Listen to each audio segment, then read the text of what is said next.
자, 반갑습니다. 자, 또 문법에 대한 이야기를 또 한 짧게 한 30분 정도 하고 그 다음에 진도 나가보도록 하겠습니다. 내가 아침에 내준 자료 잠깐 한번 볼게요. 그 국어교육론하고 문법하고는 비중이 똑같습니다. 전체 100이라면 30대 30%, 그죠? 그러니까 문학은 40%, 그리고 3대 3대 4 이렇게 일반적으로 이야기합니다. 거의 변함 없이 매년 그렇게 지켜져 왔습니다. 그죠? 지켜져 왔어요. 그러니까 문법의 비중이 결코 적지는 않다. 이렇게 볼 수 있죠. 문법 중에서 중세국어 문법이 두 문제 8점. 그죠? 항상 8점 나옵니다. 그러니까 나는 모의고사 낼 때 혹시나 비중이 좀 줄어들면 문법이 6점까지 넣지 않을까 생각해서 가끔 2점짜리 내기를 하거든요. 중세국어는 2점짜리 내기 좋아요. 그래서 앞으로도 2점짜리가 살짝 섞여 넣을 수는 있지만 그래도 한 8점 정도 기준으로는 중세국어 들어간다고 생각하면 될 것 같습니다. 나머지는 학교 문법, 현대국어 문법이다 이렇게 생각하면 될 것 같습니다. 자, 그 다음에 내가 논평에 뭐라고 썼는지 잠깐 읽어볼게요. 나도 문법은 좀 애매해서 책 구절 이래요. 여러분들 가지고 있는 프린트물 그쪽입니다. 첫 구절에 이렇게 썼어요. 문법은 좀 조심스럽게 말하고 싶다 이렇게 적었어요. 갈팡질팡 행보를 보이고 있지만 문법만을 위해 오랜 시간을 투자하는 것이 적절한지는 모르겠다. 참 묘하죠? 여러분들은 뭔가 시간을 많이 들여서 엄청 해야 될 것 같다 생각하는데 실제 시험 문제 넣은 거 보면 사람에 따라서 차이 너무 많이 나요. 2022학년도 기준으로 한다면 문법을 그렇게 해야 돼? 싶은 생각이 들다가도 올해 같은 경우는 좀 애매해요 사실은. 그래서 내가 갈팡질팡 이렇게 썼어요. 하지만 학교 문법의 기본에 충실하게 공부했고 기출문제를 열심히 분석하며 풀었다면 1년 내내 공부한 보람이 있지 않을까도 싶다. 조심스러운 거야 이런 말이. 여러분들 중에는 문법을 굉장히 쉽게 접근하는 사람도 있을 것이고 그러지 못하는 사람들이 있어서 내가 자신 있게 그렇다라고 말을 못 하겠더라고요. 그래서 이렇게 어중쩡하게 썼어요. 그래 보이지 않나? 조심스러워 하는 게. 여기에 올해는 이런 말을 덧붙인다라고 되어 있죠. 작년부터 학교 문법의 범위를 조금 확장한 느낌이 들어요. 작년부터 그래요. 작년이라는 것은 2022학년도, 그러니까 2021년 시험부터 해서 2023학년도, 그러니까 작년에 2022년, 그래 보이지 않더나? 약간 그런 느낌이 좀 있어요. 그래서 왜 그런가 생각해 봤거든요. 이것 때문에 그래요. 수능에서 언어와 매체가 선택 과목으로 채택되었기 때문에 그러지 않을까라고 내 나름대로 생각해요. 선택 과목이 들어왔다는 거 알고 있죠? 예, 화작을 할 것이냐, 언매를 할 것이냐 이렇게 이야기해요. 대치동 학원가에서는 뭐라고 이야기하냐면 이과생은 그냥 언매하세요 이럽니다. 이과생은 그냥 언매하세요. 이과생에게 맞아요. 왜냐하면 언매가 좀 딱 부러진 게 있어요. 매체는 눈 크게 뜨고 보면 되고 맞추면 되고 문법은 그냥 1+1은 2니까 그것만 찾으면 된다 이런 식으로 이야기하더라고요. 그 맞아요. 그 말 맞는 것입니다. 그리고 우리 애도 이번 겨울 방학 때 그 언매 5주 특강 들어요. 내가 5주 특강이라도 꼭 들으라 했어요. 듣고 나야 이제 3학년 때 좀 편해질 테니까 그런 이야기 했거든요. 5주 특강이에요. 그러니까 딱 학교 문법에서 해야 될 거면 딱 가장 기본적인 말 이렇게 하더라고. 그래서 그 들으라고. 그럼 문제 많이 풀어보라고. 그러면 이제 똑같은 게 계속 반복된다. 그런데 내가 실제로 문법 문제를 이렇게 요 근래에 언매 있잖아요. 그죠? 수능 나온 거하고 모의고사하고 풀어본 적이 있거든요. 어려워요. 내 사고로는 좀 어렵더라고. 적응하기가 좀 쉽지 않더라고. 무슨 말이냐면 위에 텍스트 너무 기니까 본 적 있나 혹시? 언매 봤어요? 봤을 거잖아. 텍스트가 무지 길죠 요즘에. 그죠? 야, 그게 올해 모의고사, 올해 기출 문제에서 그걸 느꼈어요. 야, 이 언매 스타일이 문제 나왔구나. 응? 여러분들 그런 거 못 느꼈어요?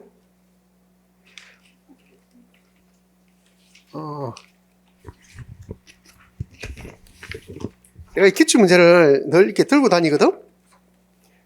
들고 다니는데, 네, 예를 한 개 들어볼게요. 사실 이거 기출문제를 쫙 펼쳐놓고 내가 하나씩 보여주면서 설명하려고 했는데, 지금 이거 보면 제일 긴 문제, 올해 들어와서 객체 높임 선호말 의미의 교체와 표기법에 대한 이야기가 이 한 페이지 다 차지해요. 굉장히 길게 쭉 나열을 하듯이 돼 있거든. 이 엄매가 이렇게 돼 있어요. 실제로 보면 실제 내용을 보면 그리 어려운 건 아니야. 내가 볼 때. 근데 이런데 익숙하지 않은 사람은 무지 어려워요. 이런 게. 이게 내가 왜 문법을 조심스럽게 저렇게 썼는지 이유를 여러분 알아야 돼요. 이 익숙하지 않은 사람한테는 굉장히 어렵다니까요. 저런 표현 자체가 굉장히 어려워요.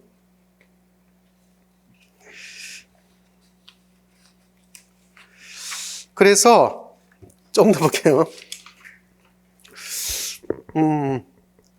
2023학년도에서는 올해죠, 그죠? 우말과 같이 어려운 책을 반드시 읽어야 하는지 의문이다. 한 번도 우말을 읽지 말 한 적은 없었거든?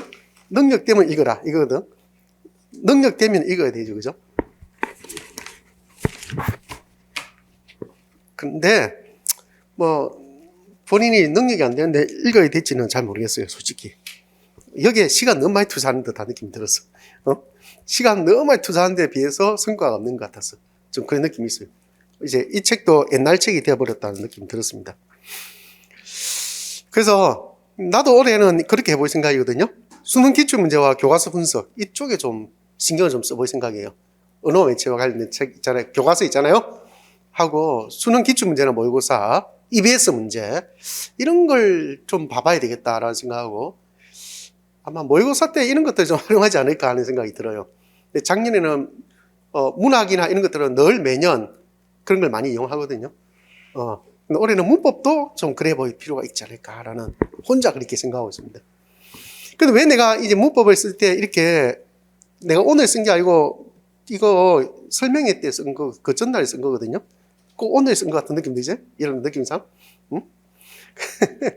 근데 왜 그렇게 내가 이렇게 이야기하냐면 이게 어떤 사람은 맥락이 많이 주어지면 올해처럼 이렇게 좀 맥락이 1당 1은 뭐야? 이렇게 바로 딱 묻는 게 아니고 그죠?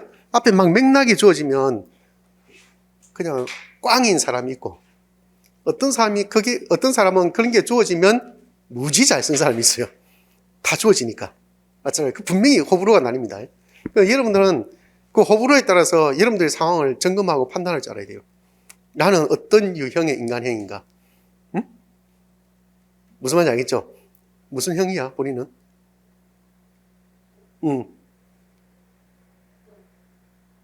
그거 있잖아, 왜, 뭐라나? 단어가 기억이 안 난다. MBTI. 그런 식으로. 어떤 유형. 사람에 따라서 다 성격이 다르잖아. 성격 유형이 다르니까.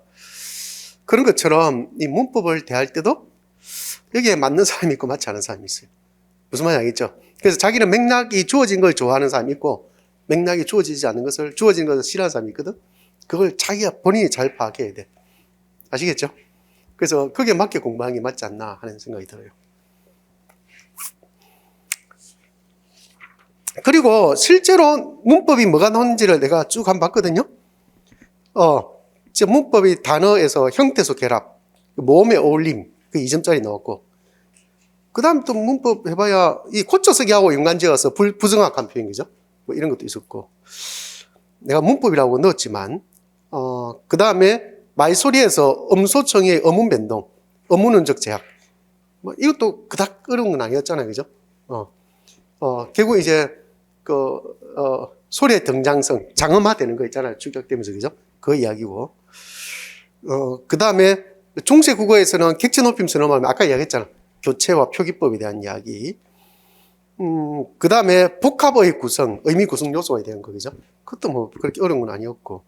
중세 국어에서 음절의 특성, 초성의 겹자음. 자, 그 다음에, 단어, 명사의 어미기. 이것도 뭐 많이 다루어지는 것들이고. 뭐 이런 내용이거든요. 그러니까 생각해보면 굉장히 단순한데, 그죠? 오히려 거꾸로 이야기하면 문법 때문에 떨어진 사람이 그 문법 때문에 합격하는 사람이 있어요. 이런 데 익숙한 사람은 합격합니다. 그런 차이가 있지 않을까 하는 생각이 들어요. 그래서 직강 오는 여러분들한테도 내가 어떤 좀 같이 공부해 나갈 때 어떤 기준을 좀 마련해 줄까 계속 고민을 하고 있어요. 어떤 기준이 적절할까. 좀 어렵습니다. 하여튼 그런 고민을 하고 있는 건 사실이고 그렇습니다.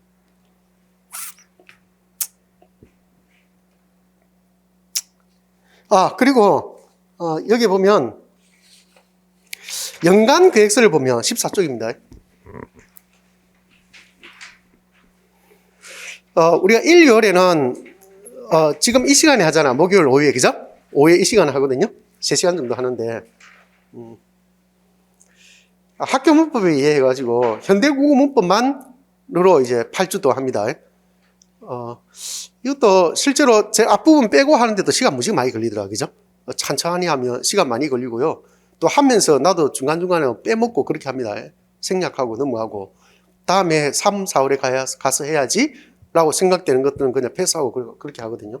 그런데도 8주 동안 할 때 시간 무지 많이 걸리더라고요. 그러니까 여러분들 1, 2월 하고 난 뒤에 8주 뒤에 여러분들 머릿속에 뭐가 남아야 되냐면 이 두 가지가 남아야 돼요. 두 가지. 첫 번째, 체계가 남아야 돼요. 체계. 아시겠죠? 문법 체계.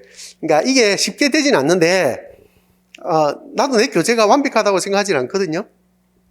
않지만 이 교재를 뛰어넘는 목차를 만들어 보세요.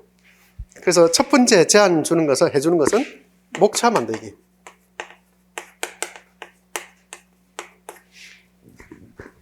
팔 주 지나고 난 뒤에 아시겠죠? 이 목차 만들기를 꼭 해봐라 하는 이야기를 해주고 싶어요. 이 목차 만들기가 왜 중요하냐면 그냥 체계 세우는 일이거든.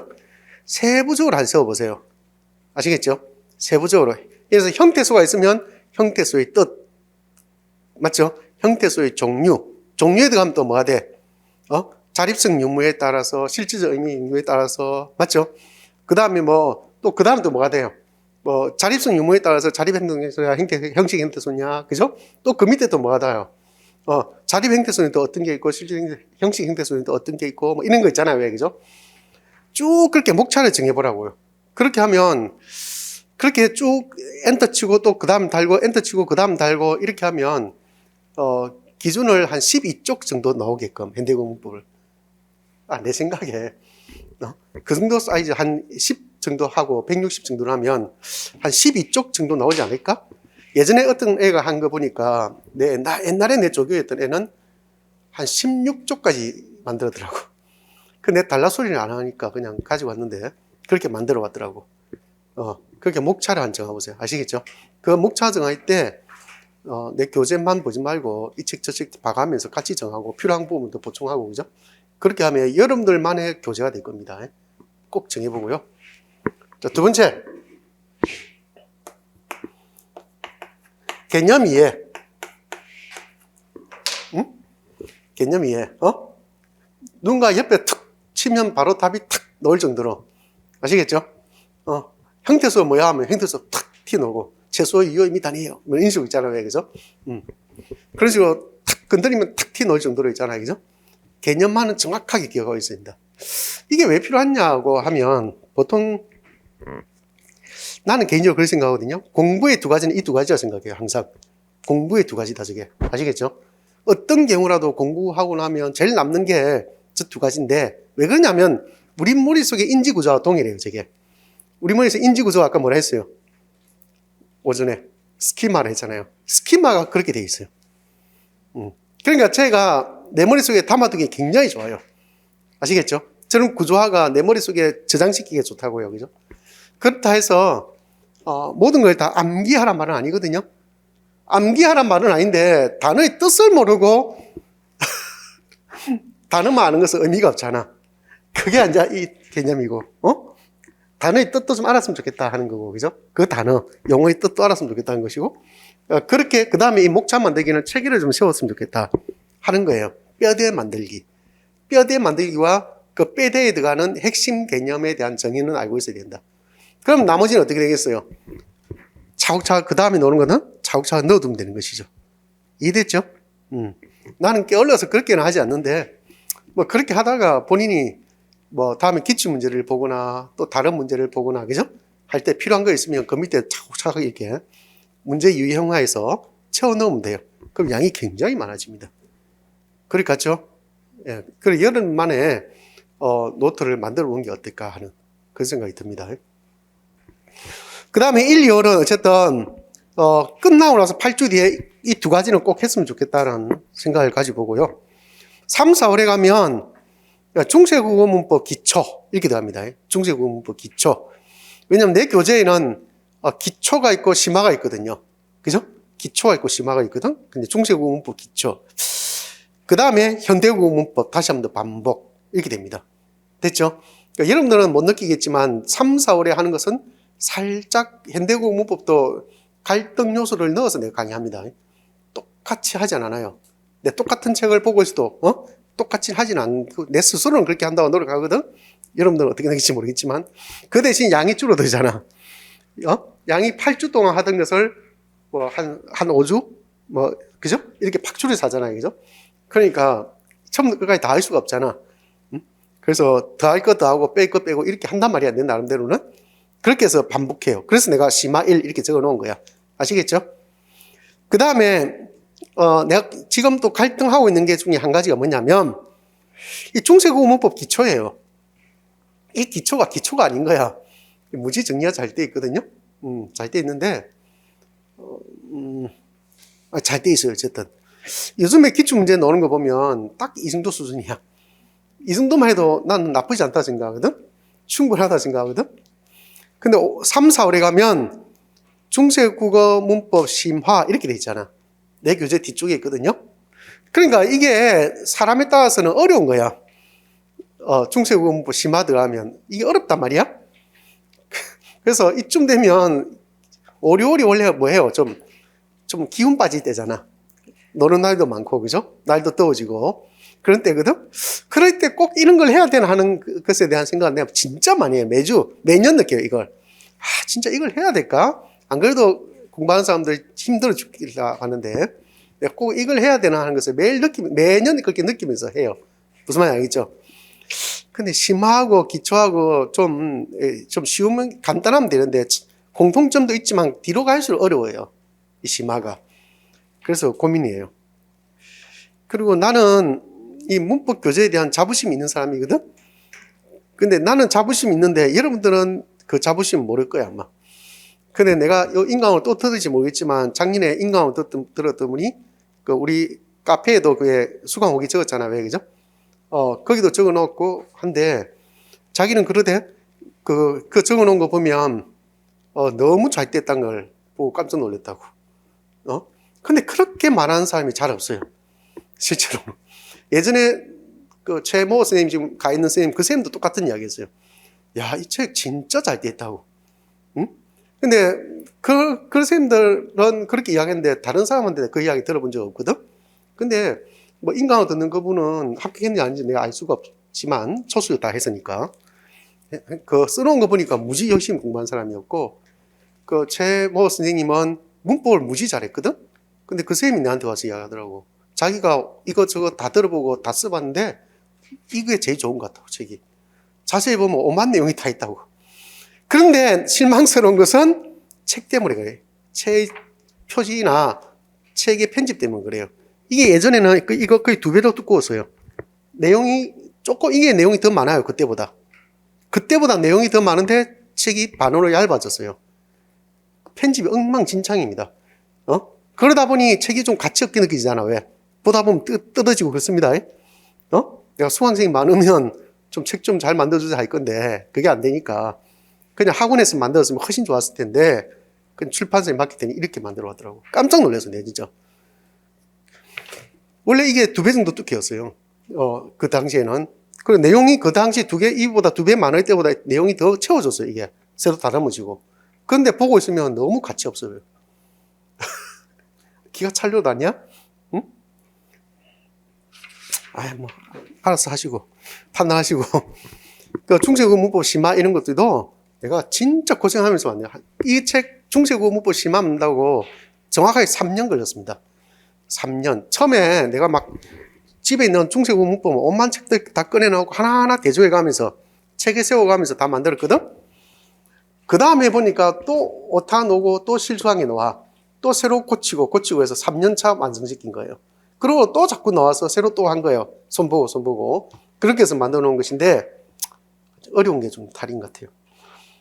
그 다음에 5, 6월에 가면 아까 내 고민이라 한 것은 중세국어 문법의 심화를 계속 해야 될지 안 그러면 기초를 한 번 더 할지 고민이라 이 말이고요.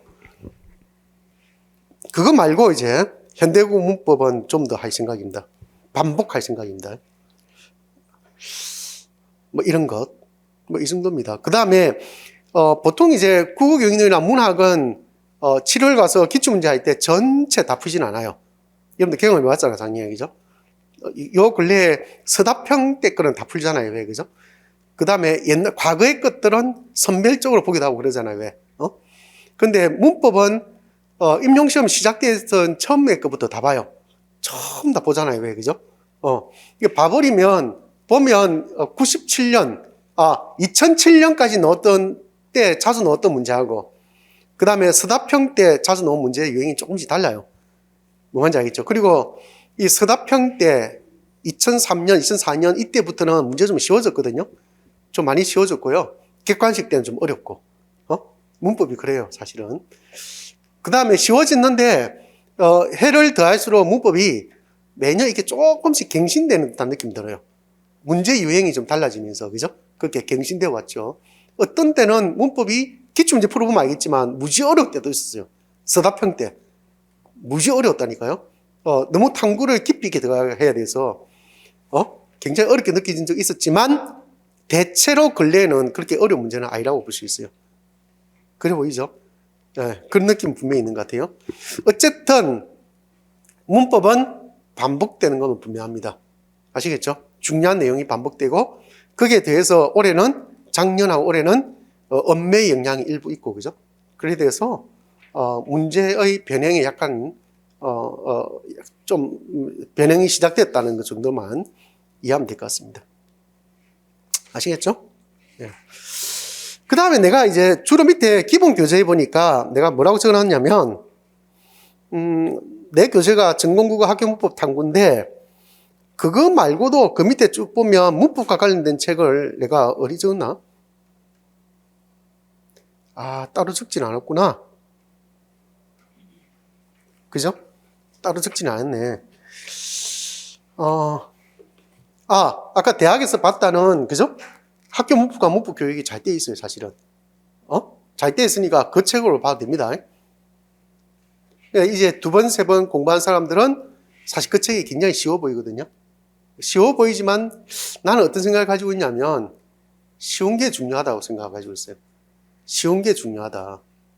어려운 것들은 쉽게 말을 못 만드니까 어려운 거예요. 굉장히 쉽게 말할 수 있는 것도 어렵게 말한다고. 그죠? 그 다음에 예전에 봤던, 또 여러분들 뭘 많이 보냐면, 문법 총론인가 있잖아요. 그죠? 이런 책을 많이 보잖아요. 왜, 그죠? 그 책도 쓸데없이 어렵게 돼 있어요.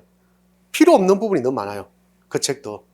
한때 그 책이 나왔을 때는 좀 문제가 나오고 했거든요. 거기서. 저자들이 겹쳐요, 자꾸. 아시겠죠? 저자들이 겹치는데, 지금은 세월 지나서 그 책이 출제 근거가 될 수가 없어요. 뭐인지 알겠죠? 그 책도 이제 출제 근거가 안 돼요. 안 되고, 약간 여러분들이 볼 때 뭔가 선별할 필요는 있지 않을까 하는 생각이 들거든요. 그 다음에 현대국어 문법 같은 경우에는, 여러분들 그거 봤잖아요. 계속 작년까지. 우마를 봤잖아요. 그죠? 우마를 봤는데, 처음 공부하는 사람에게 올해 우마를 공부해라는 소리를 입에서 안 떨어져요, 자꾸. 뭐인지 알겠죠? 해보니까 어때요? 우마를. 할만 하던가? 도움 많이 됐어요? 올해 문제 풀 때는 그리 도움 안 됐을 것 같은데? 왜냐하면 우말에는 어문론이 없잖아요. 맞잖아요. 그거는 이제 문법서니까, 말 그대로. 문법은 형태론과 동사론이거든? 근데 형태론과 동사론 몇 문제 나왔다고 도움 됐다, 이지? 내공이 쌓인 느낌이다. 그거는 이제 뭐와 비슷하냐면 내가 오전에 교육론 할 때 그거 했잖아. 개론서 읽으라 했잖아요. 그와 비슷한 느낌이에요. 약간 그 학자들의 문체에 익숙해져 가는 거죠. 무슨 말인지 알겠죠? 그런 것 때문에 내공이 쌓인 느낌이 든다는 거지. 그거 안 봐도 문법 문제 푸는데 어렵지 않았을 걸 아마. 올해 문제, 작년 문제는 학교 문법과 문법 교육 정도 수준이었어요. 미안하지만. 그 정도면 충분할 것 같고요. 그 다음에, 내가 어문론 할 때는 주로 뭘 많이 권하냐면 이 책을 이불로 내뜨고 왔어요. 국어 어문론 강의. 좀 어려워요. 이진호 선생님 책, 그죠? 나 이 책, 똑같은 책이 여러 권이 있어요. 개정될 때마다 자꾸 책을 사니까. 계속 넣으면 또 개정하고, 넣으면 또 개정하고 그렇더라고, 그죠? 반복적으로 자꾸 책을 사게 되는데, 이 책에 보면 여러 가지 문제도 있고 하거든요. 문제도 잘 돼 있고, 나도 이때 여기서 모의고사 문제도 막 내고 그래요. 좀 듣고 왔습니다. 다르게 해서 내고 그렇게 하고, 어떤 건 또 예론 같은 걸 들고 와서 문제 내고 그렇게 하더라고요. 하거든요. 그런 식으로 많이 이용해 먹을 게 많다고요. 단지 여기서도 내용이 너무 많은 이 문제예요, 이게. 뭔지 알겠죠? 내용이 너무 많다니까요. 보통 다른 어문론과 관련된 전공서 보면 그런 전공서보다도 이 책의 내용이 너무 많아요. 미안하지만. 그래서 탈이에요. 여기서 넣을 수 있는 문제 수는 몇 문제야? 많아야 3문제, 적으면 2문제입니다. 어문론 2문제. 아시겠죠? 많으면 3문제란 말이야. 점수로 한다면 많으면 10점, 적으면 8점, 더 작으면 6점. 무슨 말인지 알겠죠? 그 정도란 말이죠. 그 정도를 위해서 이 어려운 책을 봐야 되는지는 모르겠으나 그것도 개인마다 이렇게 맞출 수밖에 없어요. 아시겠죠? 그러니까 처음부터 볼 필요는 없고 공부하다가 차차 한 3월쯤 봐도 되고, 그죠? 안 가면 자신이 있으면 1, 2월부터 봐도 괜찮지 않을까 하는 생각이 듭니다. 그 다음에 표준 국어 문법론 있잖아. 그 책은 학교 문법과 많이 안 맞아요.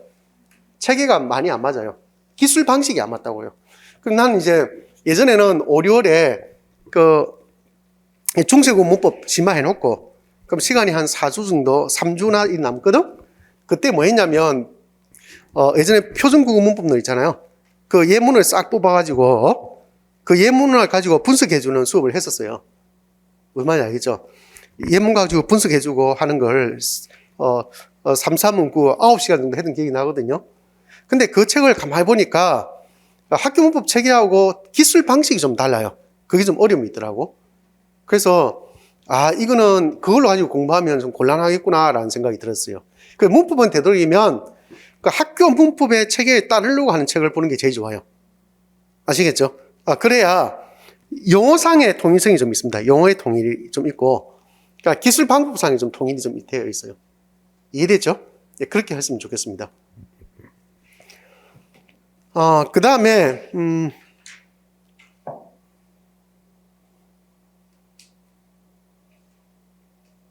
다 했나?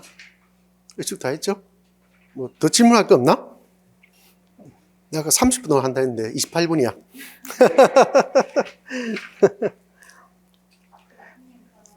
네.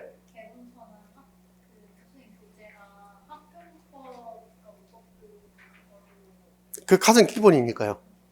가장 기본이니까 학교 문법과 문법 교육을 보는 게 좋지 않을까 하는 생각이 들어요. 이 말을 하는 이유는 처음부터 어렵게 가지 말라고 하는 이야기죠. 아까 이 2달의 목적이 이거라 했잖아요. 그죠? 2달 목표의 얘기예요. 그죠? 목적이 아니고 목표거든요. 저 목표에 도달하기 위해서는 학교 문법의 가장 기준이 되는 것에 좀 접근한 게 좋지 않을까 하는 생각이 들어서 그래요. 그리고 문법은 여러분들 학교 문법을 중심으로 봐야 되는 게 맞아요, 사실은. 왜냐하면 문법은 큰 틀에서 보면 뭐가 있어요? 큰 틀에서 보면. 자, 이게 이제 문법 전체를 한다면 학교 문법이 이거예요. 이 정도밖에 안 돼요. 학교 문법보다 조금 더 큰 범위가 뭔지 아세요? 여러분 서점에 나와보면 표준 문법이라는 말이 있어요. 들어봤나? 표준 문법이에요. 학교 문법은 표준 문법을 기본으로 해요. 뭔지 알겠죠? 그래서 표준 문법이라는 게 있어요, 실제로. 그럼 표준 문법을 왜 정했느냐? 학자들마다 의견이 분분하거든. 그네들이 하는 문법을 우리가 뭐라 그래? 학문문법이라 해요. 아시겠죠? 학문문법이니까 용어가 다 달라요. 한글 학회 쪽을 지지하는 사람들은요, 처음 명사를 하지 않아요. 이름씨를 하지. 용어가 너무 좀 어색해요. 그렇지만 아이러니하게 나는 옛날에 인고 공부할 때 내가 혼자서 허웅 선생의 그 선생님의 그거 업문론이라는 책하고 허웅 선생님의 국어학이라는 책을 내가 혼자서 공부했어요. 너무 좋아가지고. 이상하죠? 근데 한 번씩 이름도 오면 내가 옛날에 공부했던 거 보여주잖아. 왜? 정리했던 거죠. 그거 옛날에 내가 혼자서 허웅 선생님의 국어학이라든지 그 업문론을 정리한 거예요. 희한하죠? 근데 실제로 중세국어도 허웅 선생님의 제자가 쓴 중세국어 있어요. 허웅 선생님 걸 그대로 가져와 쓴 게 있거든요. 무지 잘 돼 있어요. 너무 소략하면서 얘가 풍부하게 잘 돼 있어요. 근데 왜 학교 문법을 받아들이지 않지? 왜 그런 것 같아? 왜 학교 문법에서는 그렇게 말 안 하지? 굉장히 만약에 허웅 선생님 쪽처럼 논리처럼 있잖아요. 그렇게 학교 문법을 쓰면 굉장히 명쾌하고 소략해요. 깔끔하게 정리되고. 근데 그러지 않아요. 우리 학교 문법은 전부 다 서울대가 중심이에요. 그러니까 체계가 잘 없는 것 같아, 내가 보기에는. 어쨌든 한국 문법을 하니까 각자 연구진들마다 전부 다 하는 말이 다 다를 거잖아. 맞죠? 다른데 이걸 좀 정리를 좀 할 필요가 있는 거야. 그렇게 해서 나온 게 바로 뭐냐면 표준문법이라고 보면 돼요. 아시겠죠? 그 표준문법에 준해서 쓰여진 책이라고 생각하면 돼요. 학교 문법은. 그러니까 가장 기본이라고 볼 수 있죠. 근데 내가 왜 이야기를 왜 하냐면 공부할 때는 오히려 여기서 출발한 게 맞아요. 이렇게. 이해됐죠? 조금 내가 시간 걸리더라도 옛날 이야기 좀 해볼게요. 나는 여러분들이 그런 걸 했으면 좋겠어요. 오히려 거꾸로. 고등학교 문법 교과서 먼저 봤으면 좋겠어요. 중고등학교 문법 먼저 봤으면 좋겠어요. 그 왜 이 이야기를 하냐면 그게 학교 문법이거든. 7차 교육과정 너무 옛날 이야기지. 그 7차 문법 7차 교육과정의 문법에서 지금 바뀐 게 없어요. 우리나라 문법, 학교 문법에서 가장 많이 바뀐 게 6차, 태어나기 전인가? 6차 교육과정에서 7차 넘어올 때 많이 바뀌었어요. 그때부터 지금은 똑같아요. 내가 볼 때 가장 좋은 책은 그 당시 7차 교육과정의 문법 교과서가 제일 좋아요. 미안하지만 내 책이 그걸 중심으로 처음 만들어졌어요. 처음에 책이 그때는 얇았거든? 근데 내처럼 얇은 책이 나와 한 사람 또 있었어요. 한 분. 노량진에서 강의하는 사람. 그때 다른 선생님들 이렇게 두꺼웠고요. 나는 이렇게 얇았고요. 내 교육론 책도 이렇게 얇았어요. 그 다음에 내 문법도 이렇게 얇았어요. 얇았는데 나와 똑같이 얇은 선생님이 한 분 있더라고. 그 선생님은 이제 문법 전공자였는데 그 노량진에서 강의하시다가 대학으로 가버렸어요. 응? 우리 둘이만 그렇게 얇았어요. 왜냐하면 나는 그 학교 문법에 충실해야 한다는 주의였으니까 그렇게 얇았고, 그리고 내가 본 책 중에 제일 좋은 책이 그 당시에 7차 교육과정 문법 교과서, 교사용 지도서, 자습서, 이 세 권이 최고로 좋은 책들이에요. 진짜 나 지금도 그거 들고 있어요. 너무 좋은 책들이에요. 근데 지금까지 그렇게 좋은 책을 본 적이 없어요. 문법과 관련해서. 학교 문법과 관련해서. 혹시 들어본 적 있나? 내가 이렇게 말하는 거? 이런 데 쓰인 교수님들한테? 들어본 적 없죠? 교과서? 들어봤다고? 좋다고? 들어봤으면 성공한 거야. 진짜 좋아요. 그 책이. 거기에 준해서 내가 이걸 만들었어요. 한 번은 세월이 한참 지나고 난 뒤에 지금부터 이제는 좀 세월이 한참 됐죠? 한 10년 정도 됐으니까 내 이야기 작년에 했었을 거야 아마. 응?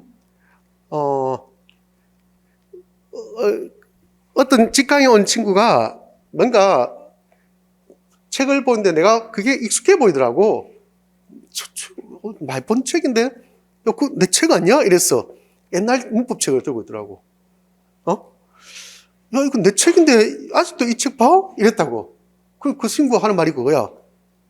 너를 보더니 시 웃으면서 이 책이 제일 좋은 것 같아요. 그러더라고. 그러면서 보니까 빽빽하게 뭐 메모해놓고 있잖아요. 붙여놓고 막 그 책 한 권에다가, 단권화 시키는 거야. 이 말 꼭 해야 되겠다. 단권화 기초 잡아라. 단권화를 만들어 놓은 거야. 그 책 하나에. 빽빽 메모해가면서. 그 자기는 이 책이 너무 좋다는 거야. 체계가. 그랬던 적이 있어요. 그 친구 그 당시에 세종시에서 수석학교에 갔어요. 책이 두껍다고 좋은 게 아니에요. 자기가 생각할 때 좋다 생각하면 좋은 거야. 본인이 생각할 때 그게 진심으로 좋았기 때문에 좋았던 것이. 남들이 좋다 해서 좋아진 건 아니거든. 그렇지 않을까? 난 그렇게 생각하거든. 본인이 생각할 때 그게 얼마나 좋았으면 좋았다 알겠어요. 그죠? 또 다른 이야기 한 개 해줄까? 내가 예전에 교과교육용 책이 굉장히 얇다 했잖아. 지금도 아마 내 책이 제일 얇을걸? 나는 지금 책도 두껍다 생각한 주의거든? 그래서 내용을 더 보태고 싶은 게 있지만 차라리 더 빼고 싶어요. 솔직히 말해서. 그런 주의이다 말이야. 한 번은 어떤 모르는 쌤한테 전화가 왔어요. 어떻게 전화번호 알았나 했더니 학원에 이렇게 해서 문의해서, 물론 그 전에 학원에서 연락 왔더라고요. 전화번호 가르쳐도 있냐고. 전화번호 가르쳐주라 했어요.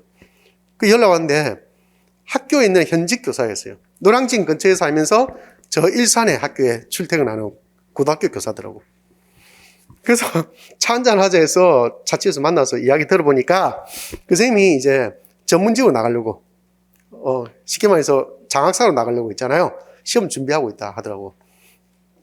아무래도 교감으로 발령받기 더 빠르니까. 근데 그거 공부하는데 왜 나를 찾아왔냐 하니까 그래요.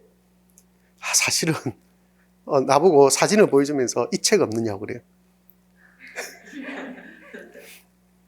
옛날에 내가 만들어 놓은 얇은 국어교육책이었어요. 표지도 기억합니다. 얇은 국어교육책인데 이 책은 내 책인데 집에 있는지 모르겠다고. 근데 그 책이 왜 필요하냐 했더니 하는 말이 그거야. 사실은 자기 선배가 시험 쳐서 학교에 갔는데 그 사람이 내한테 뭔가 족보처럼 조용히 말하고 간 책이 그 책이었다고. 자기 선배가 그 책 보고 돈 많이 너무 많이 받았다고 꼭 이 책을 사서 보라고. 근데 시중에 나와보니까 책이 없는 거야. 그래서 이리저리 찾고 해가지고 그냥 내한테 그냥 연락 왔더라고요. 그래서 내 집에 있는 한 권씩 보관하고 있던 거 줬어요. 합격했는지 아닌지는 모르겠으나 웃기지 않아?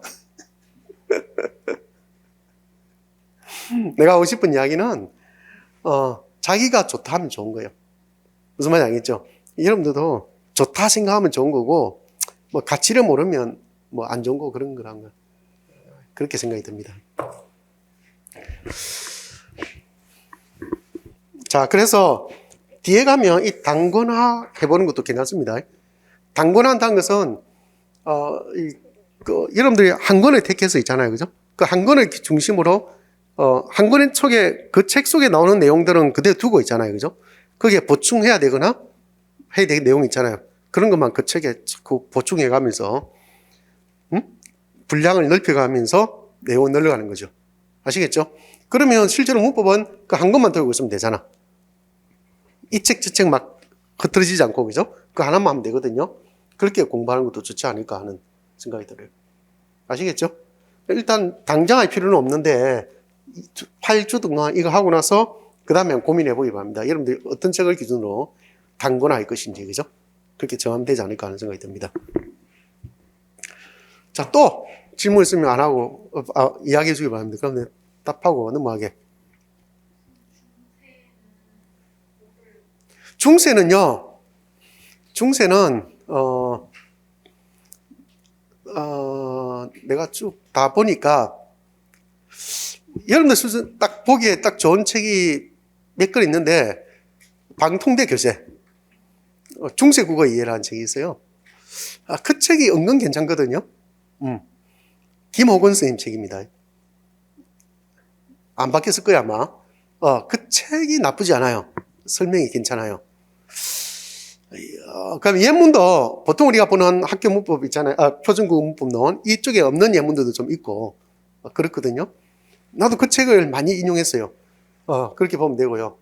아니면 그냥 정석대로 정석대로 표준국어 문법론이, 표준중세국어 문법론, 그죠? 그게 좋아요, 사실은. 이 책, 저 책 볼 이유가 하나도 없죠. 맞죠? 그것도 아니면 그냥 내 교재 보면 됩니다. 자, 또, 예. 어? 그거는 고민해보고, 좀 더 고민해볼게. 당장 할지, 또 뭘로 정할지 생각해보고 결정하도록 하겠습니다. 또 없나? 이제 없죠? 예. 알겠어요. 자, 그러면 정리하겠습니다. 나 이제 매주 목요일 오후에 한다는 거 이야기했고, 그죠? 그 다음에, 모의고사까지 어떻게, 이어간다는 거 이야기했고, 그죠? 그 다음에 전체적으로 본다면 그러면 현대국어 문법 몇 번 보는 거야? 1, 2월 한 번, 3, 4월 한 번, 5, 6월 한 번, 세 번 보죠? 그 다음에 기출문제 7, 8월 전부 다 봅니다. 네 번 보죠? 최소 4번이라는 거죠. 현대국어 문법. 그죠? 중세국어 몇 번 본가 볼까? 3, 4월. 그죠? 5, 6월 기출문제. 최소 3번 본단 말이에요. 같이 본다는 같이. 아시겠죠? 같이 보는 게 그렇다는 거야. 같이 보는 게 3번 아니면 4번 본다는 거야. 그죠? 그러면 여러분들 개인적으로 또 한 바퀴 돌릴 때 한 2주, 2달씩 잡으세요. 아시겠죠? 2달씩 잡아서 가면 한 6, 7번 이상을 보게 돼 있어요. 이해됐죠? 그 정도면 사실은 달달 외워도 되겠다. 나 외우는 거 별로 안 좋아하지만 그만큼 많이 본다고요. 아시겠죠? 그래서 여러분들 공부 방향만 제대로 잡으면 진짜 몇 달 만에 굉장히 많은 양을 공부하게끔 되어 있어요. 이해됐죠? 그러니까 중요한 거는 자기 자신을 믿고 열심히 한번 해보는 게 좋지 않을까 하는 생각이 듭니다. 아시겠죠? 그 다음에, 만약에 여러분들이 7, 8월까지 잡고 기출문제까지 잡잖아요. 그러면 이제 1, 2, 3, 4, 5, 6, 7, 8, 4번 보잖아요. 그죠? 그 다음에 모의고사 때는 또 돌리세요. 3개월이잖아요. 최소 2번, 3번 볼 수 있어요. 그러면 그것만 하더라도 5, 6번, 7번까지 볼 수 있어요. 시간이 지나면 모의고사까지 다 합치면요. 그때는 굉장히 빨리 봐지거든? 뭔지 알겠죠? 빨리 봐져요. 그쯤 되면 굉장히 많이 보는 거 아니야?